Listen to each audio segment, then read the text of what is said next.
हमारा चैप्टर चल रहा है बेटा final account of insurance companies. इसमें ये ब्लैंक फॉर्मेट है कि आपको इस चैप्टर में कौन से अकाउंट्स, किस तरीके से शेड्यूल्स या स्केड्यूल्स जो भी आप बोलते हो, रेवेन्यू अकाउंट कैसे बनाना है और सारे शेड्यूल कैसे बनाने हैं।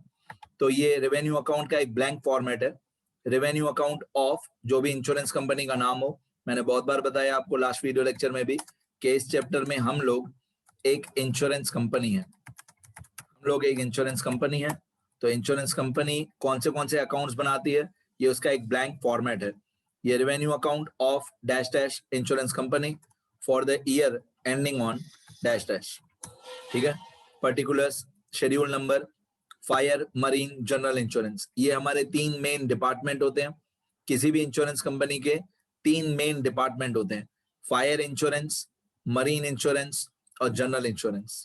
फायर इंश्योरेंस, मरीन इंश्योरेंस और जनरल इंश्योरेंस, ये 3 मेन हमारे डिपार्टमेंट होते हैं। तीनों डिपार्टमेंट का वैसे तो रेवेन्यू अकाउंट अलग अलग होता है, बट हम लोग क्या करते हैं, हम लोग कॉलम्स बना देते हैं। यहाँ पे फायर डिपार्टमेंट की अमाउंट आएगी, यहाँ पे मरीन डिपार्टमेंट की अमाउंट आएगी और यहाँ पे जनरल इंश्योरेंस डिपार्टमेंट की अमाउंट आएगी। तो जो भी मैं बताते जा रहा हूँ फॉर्मेट, वो हमेशा के लिए फिक्स है। हमेशा ऐसा एक ब्लैंक फॉर्मेट, कोई भी क्वेश्चन इस चैप्टर का आप स्टार्ट करो, ऐसा एक ब्लैंक फॉर्मेट पहले से ही बना देना, और जहां पे मैं जितनी लाइंस बोल रहा हूँ उतनी लाइंस छोड़ देना। ये रेवेन्यू अकाउंट का ब्लैंक फॉर्मेट है। अब देखते जाओ। सबसे पहले आता है प्रीमियम रिसीव्ड नेट। ये किसी भी इंश्योरेंस कंपनी का सबसे मेन इनकम होता है, premium received net, schedule number 1, और तीनों में amount, fire, marine, general insurance, तीनों की अमाउंट। इसके बाद अदर इनकम्स, अदर इनकम्स को अंडरलाइन करके यहाँ पे क्वेश्चन में आपको अदर इनकम्स दी हुई होंगी, उनका नाम और यहाँ पे उनकी अमाउंट। इसका कोई शेड्यूल नंबर नहीं होता है, अदर इनकम्स का कोई शेड्यूल नंबर नहीं होता है। यहाँ पे अदर इनकम के नाम आएंगे सारे, तो आप लोग हमेशा 3 या 4 लाइन छोड़ दोगे अदर इनकम्स के लिए, और फिर सामने इनकी अमाउंट आएगी, जो भी अदर इनकम्स दी हुई है उनकी अमाउंट। फिर हम लोग यहाँ पे टोटल करेंगे, टोटल ए बोलते हैं इसको। टोटल ए मतलब जो भी शेड्यूल 1 का आंसर था वो, और अदर इनकम्स मतलब ये जो अमाउंट थी, मान लो मैं इमेजिनरी अमाउंट्स बताऊं, मान लो यहाँ पे हो 70,000 और यहाँ पे हो 2,000 और यहाँ पे हो 1,000, तो टोटल ए में हो जाएगा 73,000। मतलब ये 70 प्लस 2 प्लस 1, तो टोटल हो जाएगा 73। इसी तरीके से मरीन डिपार्टमेंट, इसी तरीके से जनरल इंश्योरेंस। तो ये टोटल ए मतलब इनकम्स का टोटल। फिर एक्सपेंसेस में, एक्सपेंसेस में एक क्लेम्स इंकर्ड मतलब शेड्यूल 2, इसकी अमाउंट आएगी। कमीशन, इसकी अमाउंट आएगी। ऑपरेटिंग एक्सपेंसेस, इसकी अमाउंट आएगी। और अदर एक्सपेंसेस एक हेडिंग है, यहाँ पे हम लोग अदर एक्सपेंसेस के अलग अलग ट्रांजेक्शन क्वेश्चन में दिए होंगे वो लिखेंगे, और यहाँ पे जो अदर एक्सपेंसेस हैं उनकी अमाउंट्स लिखेंगे। जो भी सारे अदर एक्सपेंसेस हैं उनकी अमाउंट्स यहाँ पे लिखेंगे। फिर इनका टोटल जो होता है एक्सपेंसेस का टोटल, उसको शेड्यूल बी बोलते हैं। मतलब इसके अंदर इसको टोटल बी बोलते हैं, टोटल बी बोलते हैं। इसके अंदर ये अमाउंट भी आ जाएगी क्लेम्स वाली। मैं अमाउंट्स, इमेजिनरी अमाउंट्स लिखता हूँ। मान लो क्लेम्स है 6,000, कमीशन है 1,000, ऑपरेटिंग एक्सपेंस है 500, और ये है समझो 100, ये है 200, ये है 300 और ये है 400। अब इन सब का टोटल करते हैं, तो 6,000 क्लेम्स इंकर्ड, 1,000 कमीशन और 500 ऑपरेटिंग एक्सपेंस, और 100, 200, 300, 400। यहाँ पे आपको नीचे एकदम कॉर्नर में स्क्रीन पे दिख रहा होगा 8,500। तो इन सब का टोटल 8,500 है। तो यहाँ पे मैं एक्सपेंसेस का टोटल लिखूंगा 8,500। इसके अंदर शेड्यूल 2, शेड्यूल 3, शेड्यूल 4 और ये 100, 200, 300, 400 सब आ गया। ये टोटल बी आ गया 8,500। अब अदर एक्सपेंसेस में कोई शेड्यूल नंबर नहीं होता है, अदर एक्सपेंसेस में कोई शेड्यूल नंबर नहीं लिखना है, राइट। अब इनकम्स का टोटल कितना था, 73,000, टोटल ए। इनकम्स का टोटल था 73,000, ये टोटल ए था, और एक्सपेंसेस का टोटल था 8,500। तो यहाँ पे प्रॉफिट फाइंड आउट करेंगे, तो इनकम्स का टोटल कितना था 73,000, 73,000 में से ये 8,500 माइनस कर देंगे, तो यहाँ पे आ जाएगा इक्वल टू 73,000 माइनस 8,500, तो ये हो जाता है 64,500। ये 64,500 जो आया, इसको बोलते हैं profit transfer to PNL account. ये कभी कभी प्लस में भी आता है और कभी कभी माइनस में भी आता है, ठीक है। ये कभी कभी प्लस में भी आएगा और कभी कभी माइनस में भी आएगा, राइट। 64,500 अगर प्लस में आता है तो हम इसको प्रॉफिट एंड लॉस अकाउंट में ऐड कर देंगे, और अगर माइनस में आता है तो हम लोग प्रॉफिट एंड लॉस अकाउंट में इसको लेस कर देंगे। मतलब इस चैप्टर में जो प्रॉफिट एंड लॉस अकाउंट बनता है उसमें डेबिट क्रेडिट नहीं होता है, ऐड और लेस होता है। ऊपर ऐड होता है सारे इनकम्स और नीचे लेस होता है सारे एक्सपेंसेस। तो ये हमारा रेवेन्यू अकाउंट का मैं फॉर्मेट समझा रहा था। इसी तरीके से फायर डिपार्टमेंट आएगा, इसी तरीके से मरीन डिपार्टमेंट आएगा, और इसी तरीके से जनरल इंश्योरेंस डिपार्टमेंट आएगा, राइट। अब इसके बाद ये इसको बोलते हैं रेवेन्यू अकाउंट। इसके बाद आता है हमारा शेड्यूल 1। शेड्यूल 1 जो है, इसके बाद हमारा शेड्यूल 1 आता है। शेड्यूल 1 जो है इसका नाम है प्रीमियम अर्न्ड नेट। ये शेड्यूल 1 का नाम होता है, प्रीमियम अर्न्ड नेट। ये फॉर्मेट आपको बनाना है। तो आप देख रहे हो इसके अंदर कितने कॉलम्स हैं, एक कॉलम पर्टिकुलर्स का, उसके बाद 6 अलग अलग कॉलम अमाउंट्स के हैं। तो फायर डिपार्टमेंट में amount inner column, amount outer column, फिर मरीन डिपार्टमेंट में भी ऐसे ही, मरीन डिपार्टमेंट में amount inner column, amount outer column, फिर जनरल इंश्योरेंस में भी ऐसे ही, अमाउंट इनर कॉलम और amount outer column. General insurance में भी ऐसे ही, अमाउंट इनर कॉलम और अमाउंट आउटर कॉलम। ये जनरल इंश्योरेंस का कॉलम है, जनरल इंश्योरेंस, ठीक है। तो फायर डिपार्टमेंट में amount inner column outer column, marine department में amount inner column outer column, और जनरल इंश्योरेंस में भी ऐसे ही, अमाउंट का कॉलम इनर कॉलम और आउटर कॉलम, ठीक है। इतना लिख लेना अच्छी तरह, फॉर्मेट बनाना अच्छी तरह।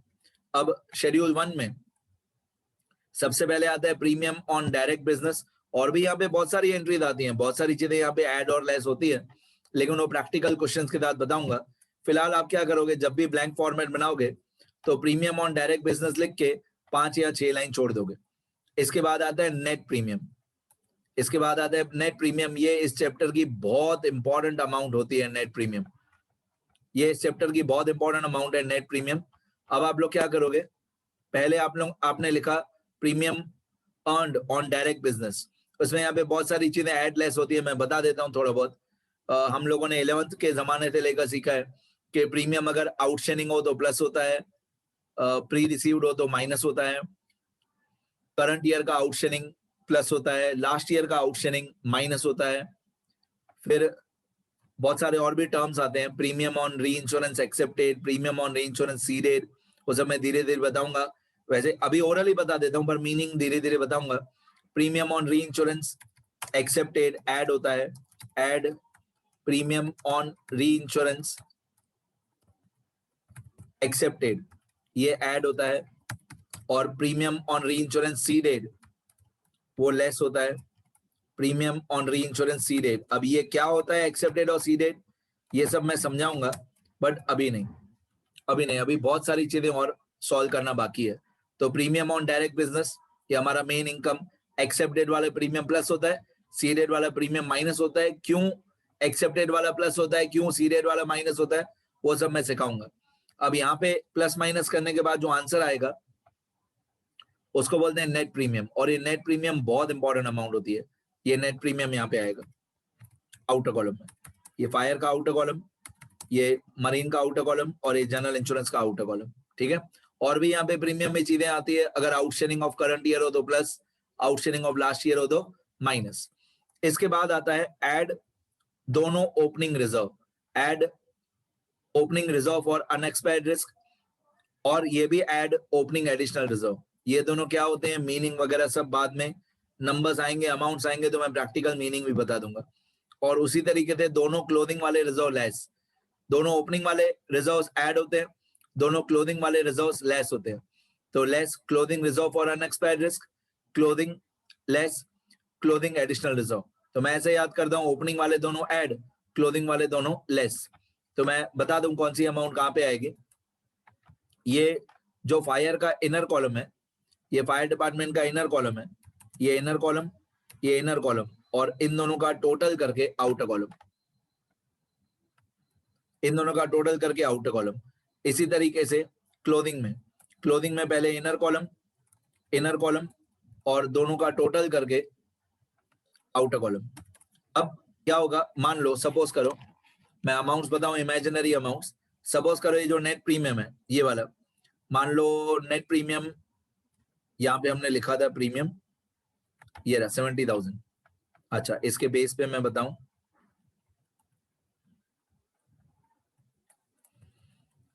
मान लो यहाँ पे है हमारा 75,000 और ये दोनों ओपनिंग वाले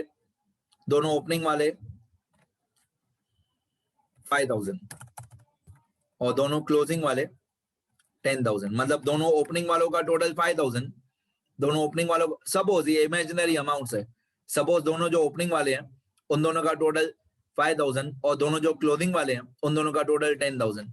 अभी तक मैंने ये नहीं बताया कि ओपनिंग रिजर्व्स क्या होते हैं, इनका यूज क्या होता है, मीनिंग क्या होती है, वो मैंने नहीं बताया। मैं सिर्फ फॉर्मेट बता रहा हूँ कि आप अकाउंट्स बनाओगे कैसे। अब हमारा जो नेट प्रीमियम आया, हमारा नेट प्रीमियम आया 75,000, इसमें ये 5,000 दोनों ओपनिंग रिजर्व्स का टोटल 5,000 ऐड हो जाएगा, तो 75 प्लस 5, 75 प्लस 5 80, 80 में से ये 10,000 माइनस हो जाएगा, दोनों क्लोजिंग का टोटल, तो 80 माइनस 10, यहाँ पे हमारा आंसर आ जाएगा 70,000। और ये जो हमारा आंसर आया 70,000, ये 70,000 को हम लोग लेके जाएंगे कहाँ पे, ये 70,000 को हम लोग लेके जाएंगे हमारे रेवेन्यू अकाउंट में। मतलब एक्चुअली पहले शेड्यूल 1 2 3 4 सॉल्व होता है, फिर रेवेन्यू अकाउंट सॉल्व होता है। वो मैं प्रैक्टिकल क्वेश्चंस भी सॉल्व करके बताऊंगा।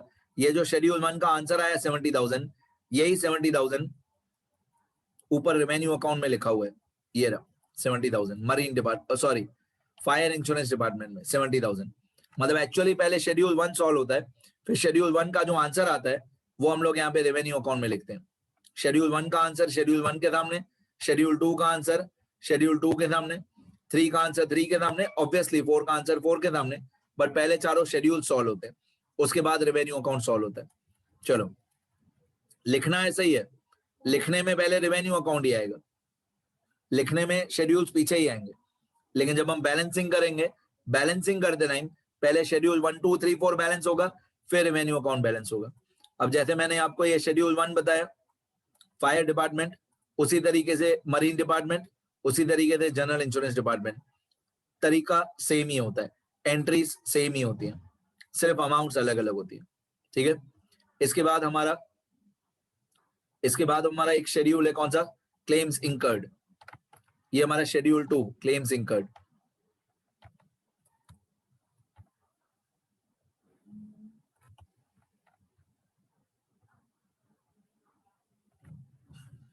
ये हमारा दूसरा शेड्यूल क्लेम्स इंकर्ड। जैसे मैंने बताया था आपको थियरी वाले लेक्चर में कि क्लेम्स हमारे इंश्योरेंस कंपनी के लिए सबसे बड़ा खर्चा होता है।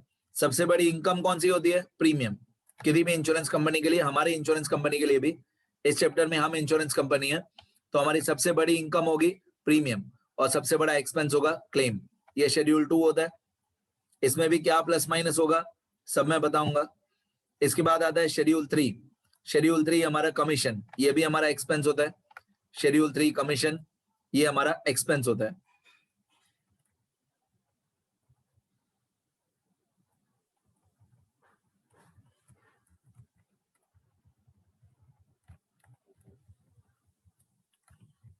ठीक है, शेड्यूल 3 कमीशन, ये हमारा एक्सपेंस होता है।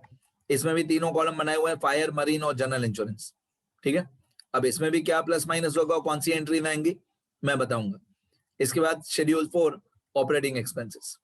ठीक है, इसमें बहुत ज्यादा एंट्री होती है ऑपरेटिंग एक्सपेंसेस में, पर कौन सी एंट्री होती है मैं सारा फॉर्मेट आपको धीरे धीरे सम्स के साथ समझाते जाऊंगा, प्रैक्टिकल न्यूमेरिकल क्वेश्चन के साथ मैं बताते जाऊंगा। तो आपका जो रेवेन्यू अकाउंट है वो एक फुल पेज में आ जाएगा। ये जो रेवेन्यू अकाउंट है ये एक फुल पेज का बनेगा।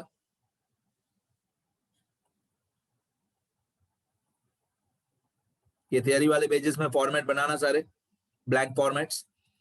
फिर ये जो शेड्यूल 1 है प्रीमियम अर्न्ड नेट, ये भी एक फुल पेज में आएगा। एक पेज का ये फॉर्मेट बनेगा, कॉलम्स अच्छी तरह, लाइंस अच्छी तरह ड्रॉ करना।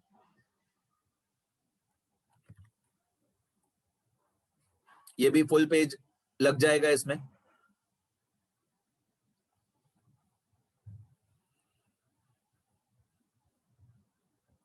इसके बाद जो शेड्यूल 2, 3, 4 है, ये आधे आधे पेज में तीनों आ जाएंगे। शेड्यूल 2 छोटा ही होता है, शेड्यूल 3 भी छोटा ही होता है, और शेड्यूल 4 भी वैसे छोटा ही होता है, बस ट्रांजेक्शन्स टोटल मिला के 5 या 6 मैक्सिमम इसमें ट्रांजेक्शन्स आती है। ठीक है, मतलब प्रैक्टिकल क्वेश्चन में 5 या 6 ही ट्रांजेक्शन देते हैं इसके अंदर, ज्यादा नहीं देते। तो ये शेड्यूल 2, 3, 4 आपके तीनों आधे आधे पेज में आ जाएंगे। तो ये ब्लैंक फॉर्मेट बनाना, थियरी वाले पेजेस में भी, सम्स वाले पेजेस में भी इतना लिखो। तो और आगे बताऊं,